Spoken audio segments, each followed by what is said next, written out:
Good afternoon. It's Thursday, the 2nd of February 2017, just after 1 o'clock. Welcome to UK Column News. I'm your host, Brian Gerrish. With me in the studio, Mike Robinson. Well, the weather is not too good. Reports are grey and dingy, so we'll leave it there. We'll get on to the happier subject of international banking. Yes, so Glass Steagall back on the agenda in the United States. This is House Representative Marcy Kaptur, Democrat. She held a press conference a couple of days ago to announce that she's reintroducing another Glass Steagall bill into the House for this session.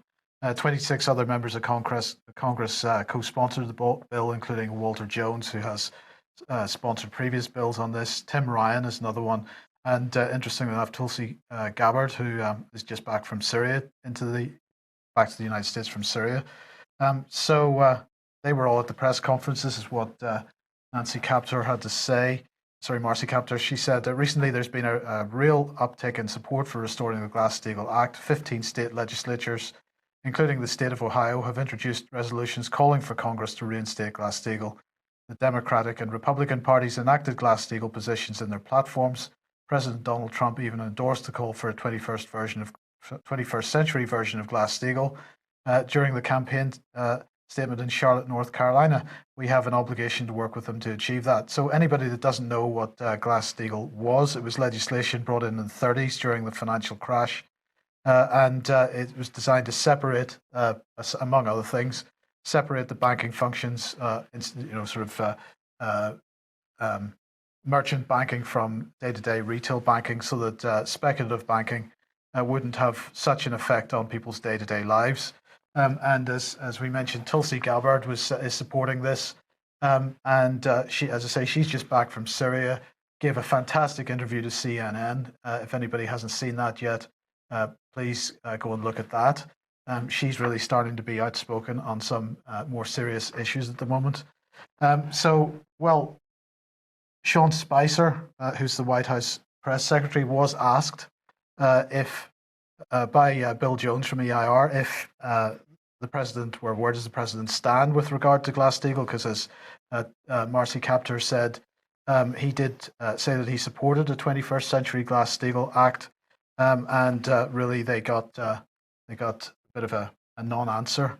Does the president still support Glass-Steagall is what was asked, and Spicer responded, the president's position is consistent. What does that mean? Sounds like a BBC reply. Yes. Well, in the meantime, of course, Trump trying to get his Treasury secretary through, and apparently he has been pushed through now by dictatorship, really, because of course, if the Senate committee, which looks at these issues, doesn't particularly agree on a particular candidate, it only takes one senator to sort of put the stops on it. Well, the Republican section of the Treasury Committee weren't terribly excited about that, so they just decided to go ahead to suspend the rules, as they described it, and they just went ahead and pushed him through anyway. So he now goes through to a full Senate hearing, and of course, with the Republican majority, he's probably going to end up as the Treasury Secretary. And what's interesting about Steve Mnuchin, I can't pronounce his name, is it? Mnuchin, I suppose is how you pronounce it. He is a hedge fund manager who's completely anti-Glass-Steagall. So it seems that despite the fact that Trump ran on that on his manifesto, it looks like he's probably going to renege on it. But at least Congress trying to make some effort to push it through. So this one will be interesting to watch, Mike. There seems to be similarities with the Labour Party and the Bradbury Pound, because, of course, senior members of Corbyn's Labour Party signed the early day motion supporting the idea of a reintroduction of the Bradbury Pound to solve this madness of money from nothing in the United Kingdom. And now we are in the situation where all of a sudden the top tiers of the Labour government seem to be remarkably unenthusiastic to discuss this matter further. Yes. So be interesting to watch. Yes, indeed. So other financial news, Deutsche Bank, second year in a row in the red, $1.5 billion in the red this time. Net loss of 1.4 billion euros, $1.5 billion. Well, it's not really much of a surprise. Most of this, well, it's being blamed on various fines that they've had to pay lower revenues and restructuring costs. In the report here from Yahoo and any of the other mainstream coverage of this, there wasn't too mention of derivatives exposure as being one of the drivers for it. But we have said on many occasions that Deutsche Bank is bankrupt, and indeed it is. I'm very puzzled about this, Mike, because of course Deutsche Bank was one of the key banks that funded the political charity Common Purpose. Julia Middleton, the chief executive, gushing in her praise for Deutsche Bank, and indeed she said all East German bankers were wonderful people. Deutsche Bank's been a big funder. Lehman Brothers, what's happened to them? Oh, they're dead and gone. They've gone bankrupt and gone, and now Deutsche Bank seems to be heading the same way. And yet Deutsche Bank was the bank chosen as a model by Common Purpose. This is the model that school children, if they're lining up in teenage years, what job are you going to do? Common Purpose lining up Deutsche Bank as one of the ones to help focus these children on becoming leaders. So a shining beacon. Shining beacon to young people. So I'm a little bit puzzled how Julia Middleton could have been so mistaken that the banks she chose as the objects of shining beaconness are now suddenly failing. Could it be the whole thing was phony and a sham? Yes. I think so.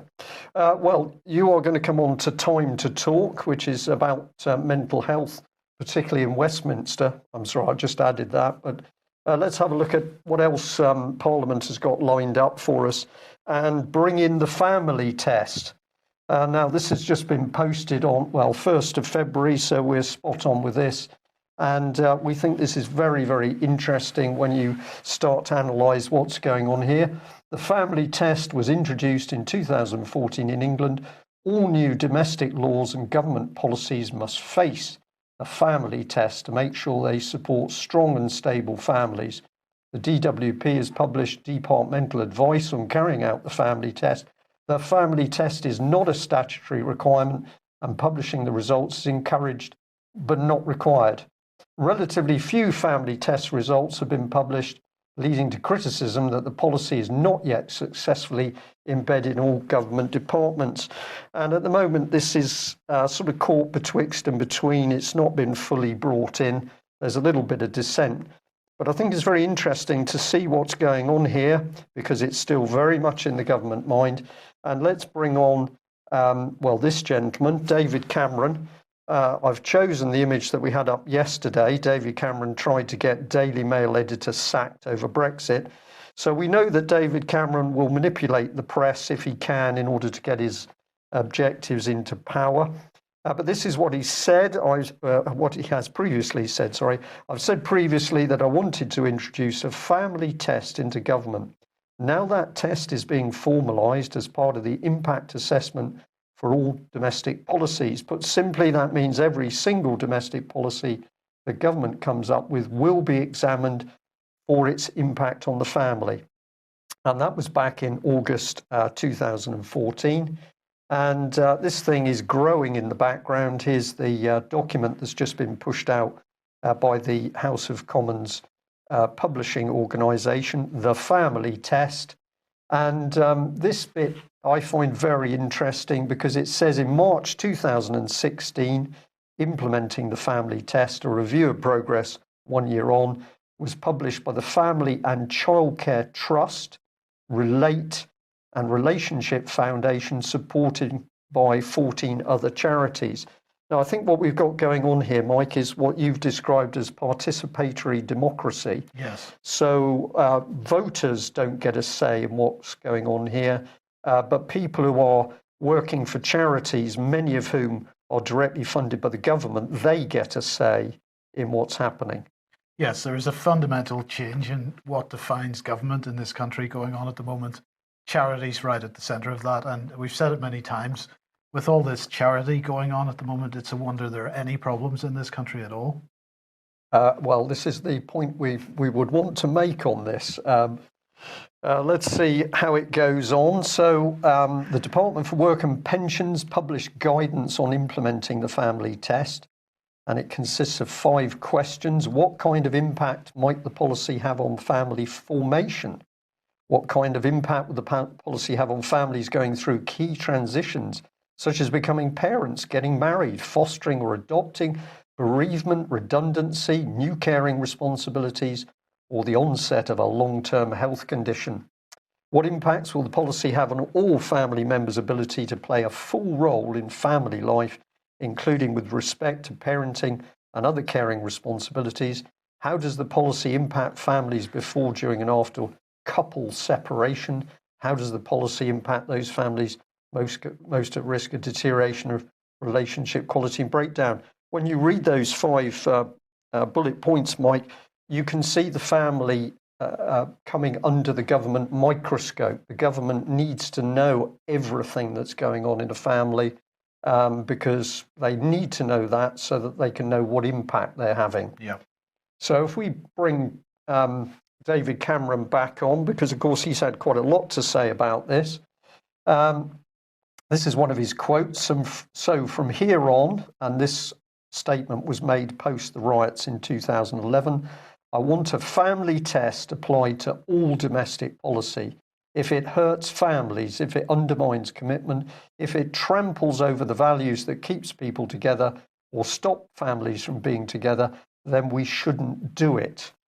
And that's not enough, because we've got a bit more here. More than that, we've got to get out there and make a positive difference to the way families work, the way people bring up their children, and we've got to be less sensitive to the charge that this is about interfering or nannying. Now, this is the real Conservative Party coming into view here. This is raw fascism, in my opinion, because he wants the state to be into family life, whether we want it or not. If we accuse the government of nanny state, that's going to be steamrolled right over. And we better finish it off because he did have a lot to say on this. We're working on ways to help improve parenting. Well, now I want that work accelerated, expanded, and implemented as quickly as possible. This has got to be right at the top of our priority list. And my feeling is that the real meaning here is that we've got to get government control of these families now. And of course, this has been a very strong agenda going on with the Conservative government. And we've got the networks being built up, local authorities integrated with social services, childcare, the police, education, mental health, the state watching every aspect of our lives. This is unbelievably dangerous, Mike, I think. And they're doing this under a veneer of protecting people's families and looking after people and being warm and cuddly. There's nothing warm and cuddly about this. But the other observation I would make is that what this does is put a whole new sort of level on the decision in the Supreme Court to crush the named person scheme in Scotland, because that clearly was a pilot for something that was intended to be rolled out much broader. Well, of course, we got lots of clues that the named person scheme is sitting in the background ready for England and Wales, and there'll be more on that in due course. We've now got opposition to the Tory party disappearing as Labour is dismantled from within. What are we left with? We're left with a Conservative dictatorship, and I think we can see this being built very quickly. And as we're moving on through the news, we are going to be talking about the police, amongst other things. We can see where that's going. Yes. Well, this is Time to Talk Day. So it's time to talk, Brian. Hashtag time to talk. Everything's about time to talk. Time to talk is about time to change, apparently, but we'll come on to that in a second. Let's see what Theresa May had to say when she launched this. Yes, we just heard what she said. Time to Talk is an important day in our national calendar. It's a day when we put the issue of mental health at the forefront of our minds. She said, these problems of mental health affect millions of people. An estimated 1 in 4 of us has a common mental disorder at any one time. So I just wanted to begin by asking which one of this lot, which 1 in 4 of this lot, because here is our current cabinet, our current government, in fact, Theresa May's government, her regime. I'm not sure how many there are there, but let's say there's in that photograph 25 or so. There must be a significant number of those people that are mentally ill, according to Theresa May. I think there's 28 there. Very quick count from a distance. 28. So this is Well, this is not looking too good. It- Possibly, possibly 5 of these people, if we just err a little bit with our statistics, Right. 5 of those people could be mentally ill. That's absolutely right. Okay, Yeah. so just keep that in mind. So let's see, what else did she say? She said, last month I set out the first steps in our plan to transform the way we deal with mental health problems at every stage of a person's life. I said that the inadequate treatment of these problems was a burning injustice and that we needed to deal with them not just in our hospitals, but in our classrooms, at work, in our communities. From crisis cafes to online therapy, there is much that we can do to remove the stigma and stops so many people seeking help, and so on. And she particularly focused on 2 charities, one, Time to Change, and the other one, Heads Together. So let's just have a look at them. Here is Time to Change. They're talking about Time to Talk today. Do go and have a look at this. And here is the other one, Heads Together, headed up by the royals themselves. But surely, Mike, they're not saying that these members of the royal family are suffering from mental illness as well? Is that what the blue band is about? If you've got something wrong with you, you wear this blue band? I'm not sure. Now, look, we are making light of this in some respects, and in a number of other respects, there's nothing to make light of here because, of course, some people do experience mental illness, and those people should get the help they deserve. But what we're talking about here, what we're hinting at, is effectively the weaponization of mental health. Yeah. In the same way that the LGBT community has been used to push forward a political agenda, that's exactly what's going on here with mental health. This is linked to what Brian was talking about with families. This is about government interfering in people's lives to a degree we haven't seen before. If you just go and look at those 2 charities and look at the organizations that are funding them, the organizations that are backing them up, their supporters and their partners, you begin to see a network of organizations that is involved at a broad political level. And this is the danger of this. So I don't want to understate the effects that mental illness has on any individual or any group of individuals, but I do want to raise a flag here and say that what this is about is much more than helping individuals, because it's not about helping individuals at all. This actually, Mike, is filling out the mould of big society. If people think that David Cameron's big society has disappeared, it absolutely hasn't. It is being put together step by step. And what big society ultimately leads to is the fact that everything in the country is networked together.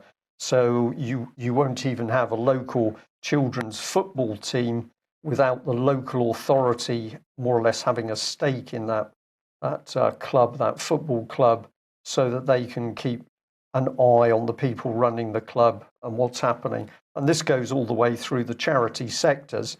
And of course, it goes a long way to explaining how a very pernicious political charity like Common Purpose can even exist, because actually Common Purpose has become part of the Conservative government regime, all interlinked. It's dangerous stuff.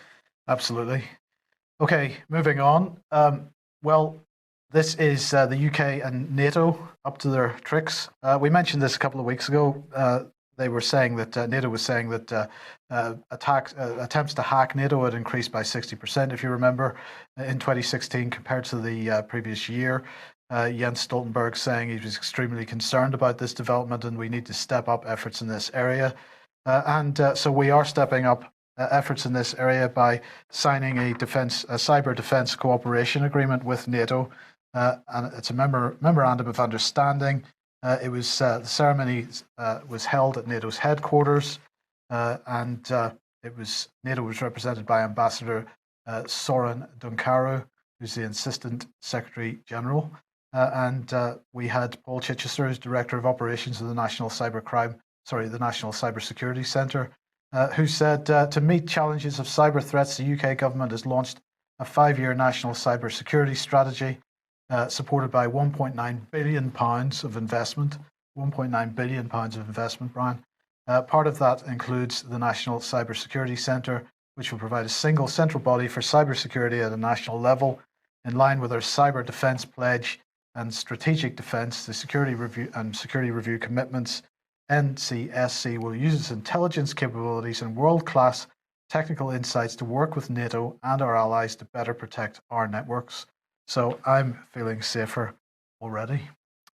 Well, I'm not, Mike, I have to say. I was just looking at the image while you were talking, and of course, over the gentleman's shoulder was a picture of a warship. It did have a gun on it, which is a very positive thing because, of course, we now know that by 2018, British warships will not have any surface-to-surface anti-ship missiles. They're going to have to rely on guns, which effectively is more or less putting them back into the cannonball age. But at least that ship had a gun on. But don't worry, because the threat is cyber. Well, what could that cyber threat be? We'll come on to that. But first of all, we're just going to put in an advert that we have a lot of new articles up on the UK Column website. So if you haven't visited the website for a while, can we encourage you to do that?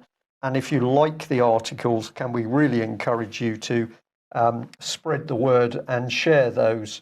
And we just draw your attention to this one, which Mike has posted a little while before the news start. It's Alex's article. So, yes, Mike's just brought it up onto the website, but it's Alex Thompson's article, starting to throw some analysis on what is going on, that we have military veterans having to come outside Parliament to speak out, to shout out their concerns about what the British government has been doing to its own troops. So that might be a particularly interesting article for people to read. But as I say, any article that you like, please can you share it, encourage people to come and have a look at what we're talking about. And I'll just add, while it comes into my mind, it's quite remarkable that sections of the mainstream press that were given copies of David Ellis's article about the handing over of Britain's nuclear deterrent, first of all to the French, but ultimately to the EU under German control, there's been a wall of silence. We haven't had any responses. The illustrious Times has had that material, no comment from their defence correspondent, no comment whatsoever from any of the many mainstream sources that we posted that to. And indeed, it went off to some European newspapers as well. Total silence. Meanwhile, locally, we have Conservative MP Gary Streeter, who's busy saying, oh, he thinks it'll be at least 10 years before we can disentangle ourselves from the European Union. This is Mr. Streeter, who has no concerns about the state of Britain's warships that break down if the water's too warm or they don't have surface-to-surface missiles. He's just very worried that Brexit is going to lead us into a sort of spider's web. Okay, well, let's come on to the subject of fake news, because the government is getting more and more panicky. And thank you very much to the person who flagged up this. Here we are, parliament.uk website, fake news inquiry launched. We had a little bit of a close look at this. And we were very interested by this statement. So in inquiry background, it says, over the last few years, there have been rising concerns about this perceived trend for the public to distrust traditional sources of news, such as newspapers and broadcasters, and instead turn to the internet and social media, despite the fact that the source of the stories is often unclear and it's not known whether the reports are factually accurate. Well, we were fascinated by that statement where it says the public to distrust traditional news sources, and we'll show you why. We'll move on here to the calls for written submissions, and there's everything about fake news. What is fake news? What impact has fake news on the public? Fake news, fake news, fake news. It's all about fake news all the way down. And we just wondered why the key question wasn't asked. Why have people become so suspicious of mainstream media, newspapers and broadcasters, that it's made them turn to alternative media? So we took the opportunity to phone up one of the managers of the inquiry. Now, I have to be fair, it was a very young gentleman. I think he was a student who was working as part of the team. But I very gently put this question to him, that the inquiry had said people were turning away from the mainstream media, but that question did not seem to be part of the inquiry itself. And that to me meant that the inquiry was skewed. There was quite a silence there, but his response is, well, we're inviting people to contact the inquiry with written submissions. So if you've got concerns, please write in. At which point we say, what a wonderful opportunity for people to submit accurate, factual evidence of the mainstream media, newspapers, the BBC, falsifying information, skewing news reporting, etc. So here is an opportunity for thousands of people to get the evidence, for example, of the BBC's spin in Syria or the Yemen, or in many other occasions, right in front of this parliamentary committee. And if this was to be done in the right way, measured, accurate, evidence-based statements, of course, this would be a huge embarrassment to this committee, which is led by a former Saatchi public relations man.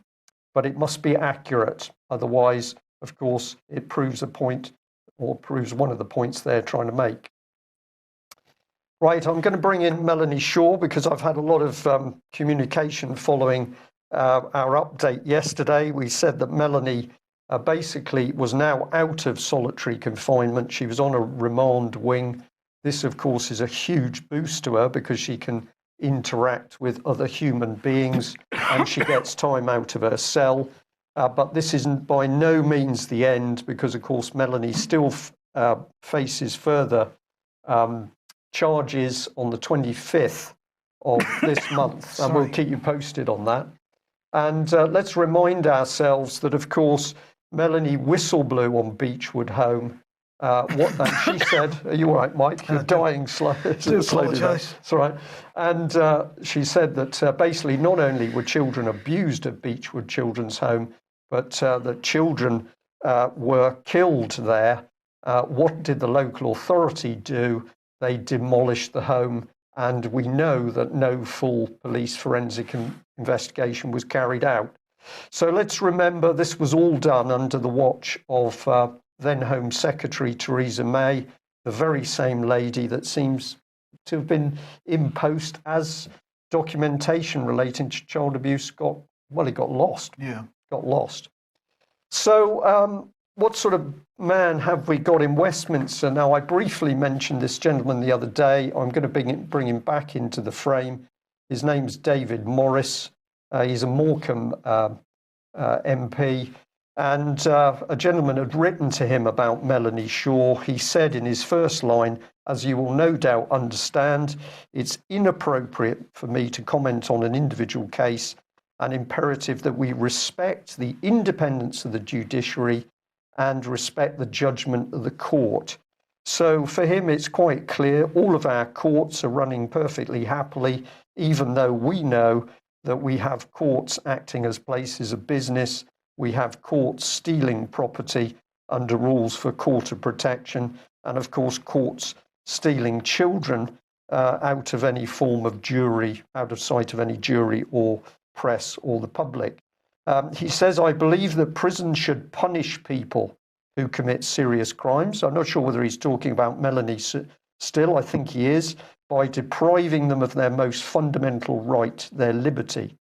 But they must also be places of safety and reform. For too long, reoffending rates have remained too high and cost society 15 billion a year.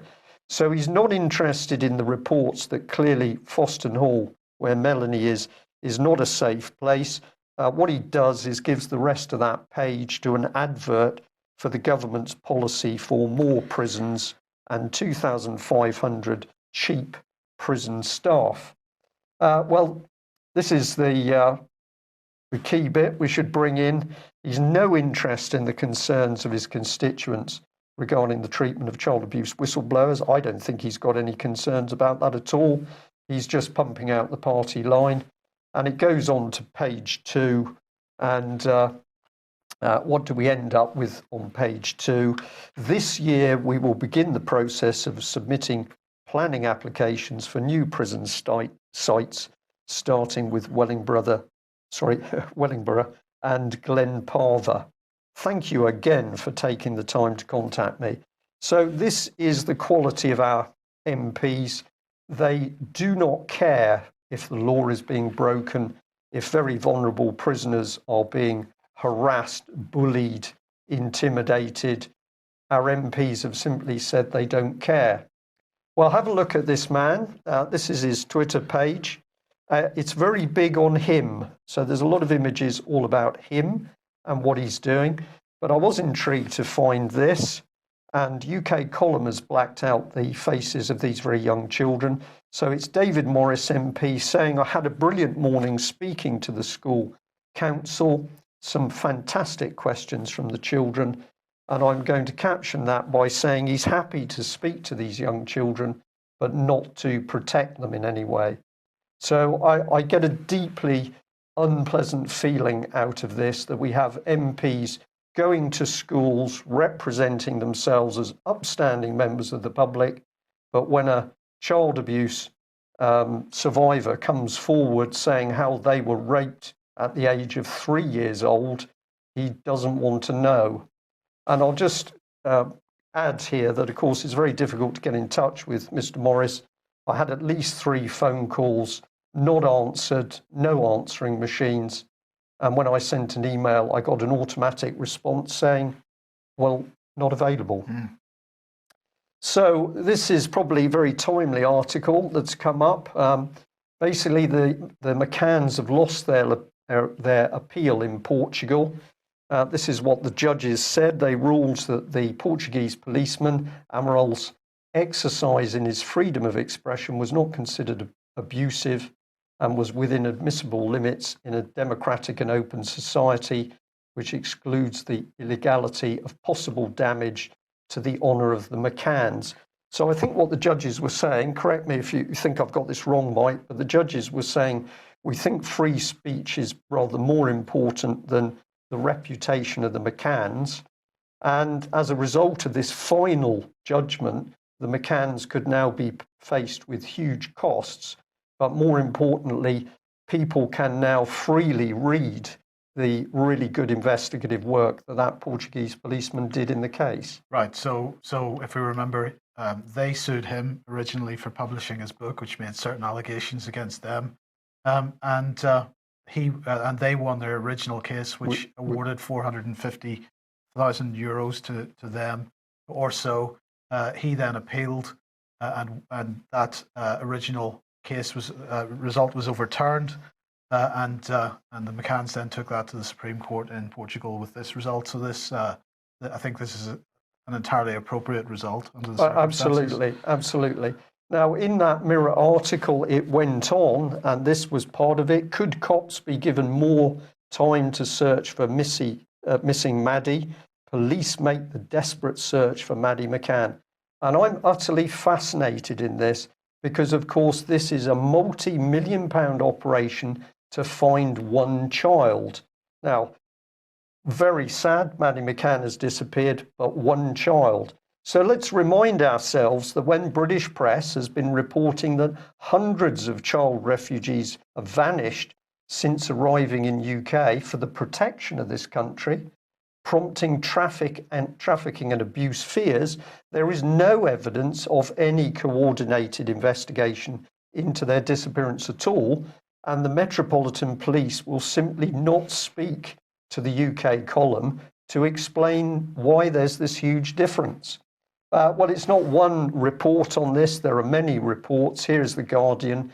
They're actually talking about 360 children, many of whom are Syrian children. British government just not interested. Is this racial discrimination, Mike, that we can look for one little white girl, but they're not interested in Syrian or Muslim children? Quite possibly. I think it could be. And let's remind ourselves that when a Metropolitan Police whistleblower spoke out, actually saying that the Metropolitan Police, politicians, local authorities, government ministers and charities were covering up the abuse of children, the policing minister simply took no action whatsoever. So we're going to ask this question. We'd like help from our audience as to what's going on here. Millions spent on Maddie McCann, nothing spent on the search for Syrian children. So we say why? And it will be wonderful if our wider audience would actually be asking written questions to appropriate people such as the Prime Minister, the Home Secretary and the Metropolitan Police as to why we have this mismatch. Is this racial discrimination? We can look for white children, but we can't look for these Syrian children and other children that have come in from the Middle East. Well, we can't turn to the church for help because, oh dear, the Archbishop of Canterbury is in a little bit of a sticky spot, apparently. He is completely unaware, was completely unaware of claims that one of his colleagues at a Christian summer camp had been subjecting boys to savage, sadomasochistic beatings. Now, I've read the article very quickly, but I think it's saying that in his very early days, as a very young man, Mr. Welby was at the same camps. He didn't know anything about this, but when the church did know something about it, what did they do, Mike? Nothing. Nothing. Absolutely nothing.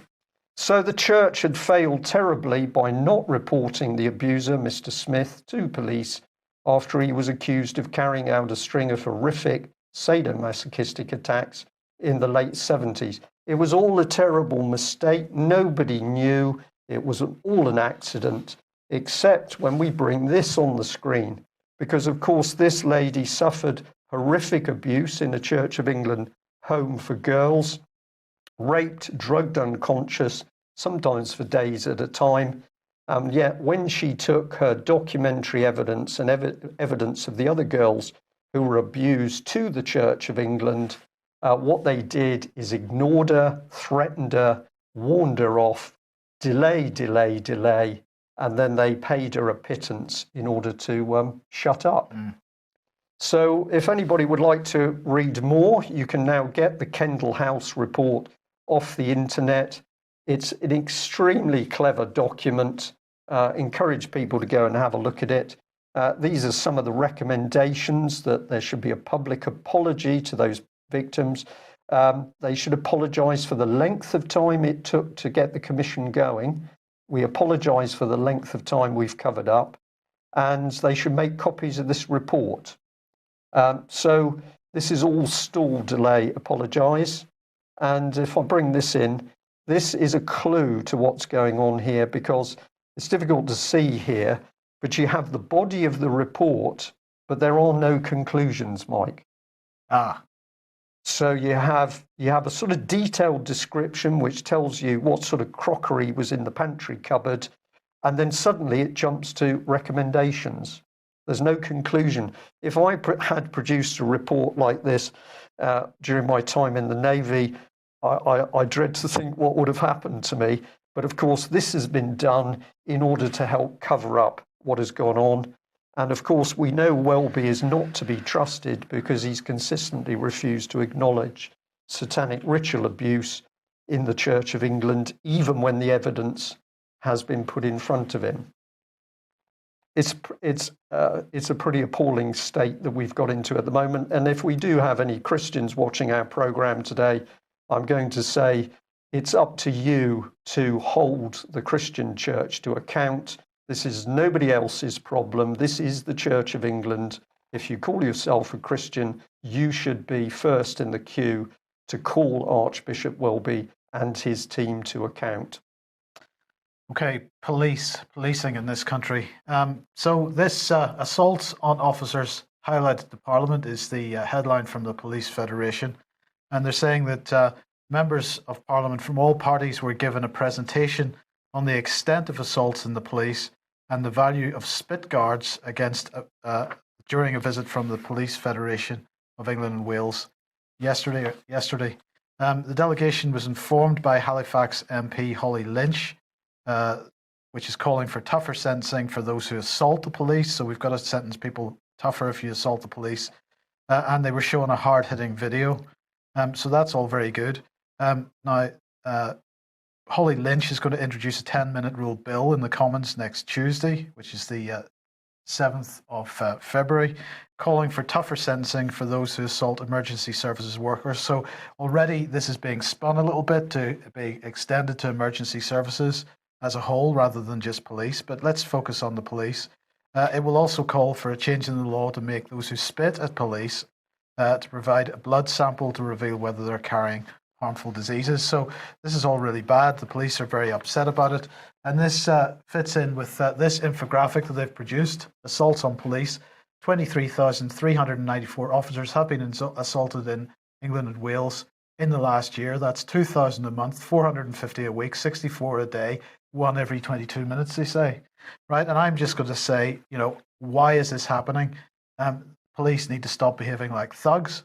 They need to, they need to sort of gain respect from people through, well, let's think about what they might do. They might know their job for a start. It's rare that they know the law. Know the law, do their jobs. Do their jobs no matter who an allegation is made about, no matter what level of society they come from, no matter how much pressure is coming on them from higher up to do their jobs. Understand the law, as you say, so that if they're asked to, for example, if they're asked to act on behalf of a corporation, maybe at a fracking protest, should we say, if we're looking at the news in the last couple of days, that you uphold the law instead. To remember that you're a peace officer, not a corporate enforcement officer. Look like a human being, not like a tattooed thug.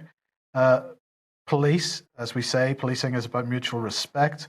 If the police have lost the respect of people, then perhaps crying to Parliament and begging them to enforce respect through legislation isn't going to help. And in fact, that approach is probably going to make matters much worse. Yeah, I think something very devious is going on here, Mike. We know that the police are in mega turmoil at the moment. I'm going to stick on the child's abuse issue. At the moment, I've got police officers saying there's a war going on because some police, the decent ones, are saying we are just not going to accept this.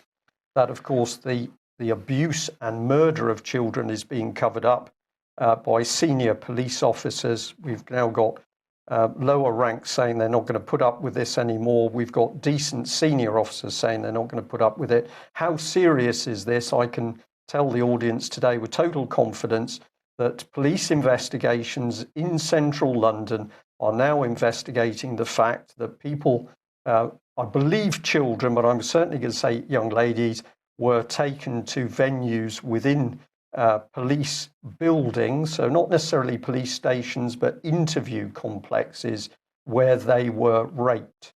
So we now have investigations about the abuse of people by the police while they were effectively using police facilities. This is utterly vile stuff. And our Met Police whistleblower has already said that senior police officers actively covered up investigations into the trafficking, prostitution of death of children in London. So the police getting scared, I think. There are certainly police getting scared. So what do you do when you're scared? You run to the government. I need to be armed to protect myself. You need to protect us against those nasty people, the public. Well, I think public anger has got new levels to reach when they finally discover what some police officers have actually been doing. But I think it's also leading, and this is my prediction, Mike, we're now going to see the police saying, actually, I think we need to be armed. We should be able to carry our weapon, even if we're off duty for our personal safety. So there's a prediction for you. But why is this coming about? Because the lid is coming off the utter, I've got to use the word filth, that is inhabiting the top of the police structure. It's organised crime and it's child abuse, child trafficking, films, prostitution. At least this information is coming to the surface now. Okay, Brexit then. Well, unfortunately, the white paper hadn't been published before we came on air, so can't comment on that yet. But I just wanted to have a little laugh at Tim Farron, of course, leader of the Liberal Democrat Party. He wants to rally people. He wants the Liberal Democrat Party to become the real opposition, because, of course, they are the only party that is sort of with one voice saying we should remain within the European Union, and so they're trying to get some momentum behind that. He said, we're not going to give up. We didn't give up in the 50s and 60s when we were in the minority. We're not going to give up now. Why should we? Nigel Farage never give up. I think he did. Well, he did give up after he'd done the job of leading 17 million voters into a cul-de-sac by claiming that Brexit had been achieved. Well, of course, we know it. But amazing that it's Mr. Farron, the man who also doesn't appear to give a fig for those 360 missing children, not his responsibility, not in his constituency, doesn't care. So we'll just say once again, you ask what you can do, and we're going to say that there's all sorts of things people can be doing at the moment.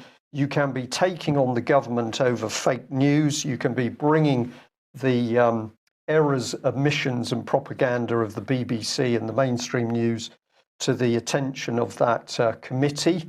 That's an extremely important job.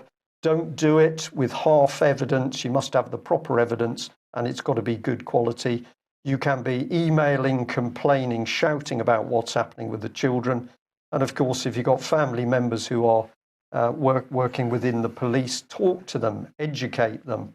There's all sorts that you can do, but we need a lot more action by viewers and listeners because the criminals are running Britain. Absolutely, and the key word in that lot, I think, is organise. Organise. Yeah. Indeed.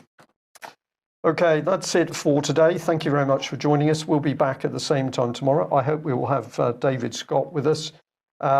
We were unable to have David Ellis with us this week as he's been exceptionally busy. If you haven't read his article on the nuclear deterrent, please look on the UK Column website. And finally, if you like what we do, please subscribe because we can only do what we do with your help. Thanks for joining us. Bye-bye. Bye-bye.